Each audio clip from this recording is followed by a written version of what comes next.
सुरुवातीलाच बातमी संभाजीनगरमधून। असदुद्दीन ओवैसी यांच्या सभेनंतर परिसरात वंचित बहुजन आघाडी आणि एमआयएम कार्यकर्त्यांमध्ये वादावादी झाली। वंचितचे नेते अफसर खान रॅलीसाठी जात असताना एमआयएम कार्यकर्त्यांनी त्यांच्या वाहनासमोर घोषणाबाजी केल्याने तणाव निर्माण झालाय। पोलिसांनी वेळेत मध्यस्थी करत ही गर्दी पांगवली। वंचित आणि एमआयएमच्या कार्यकर्त्यांमध्ये संभाजीनगरमध्ये राडा झालाय। प्रचार संपवून असदुद्दीन ओवैसी निघाले असता त्यावेळेलाच या दोन्ही गटाच्या कार्यकर्त्यांमध्ये राडा झालाय।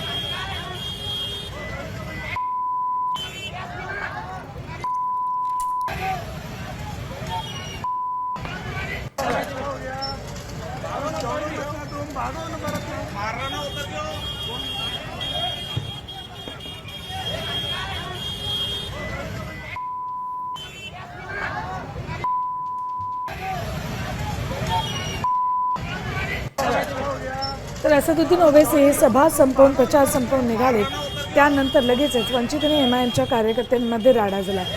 हा राडा प्रचंड वाढत होता, तणावपूर्ण वातावरण तयार झालं होतं। अखेर पोलिसांनी मध्यस्थी केली आणि हा राडा थांबवला।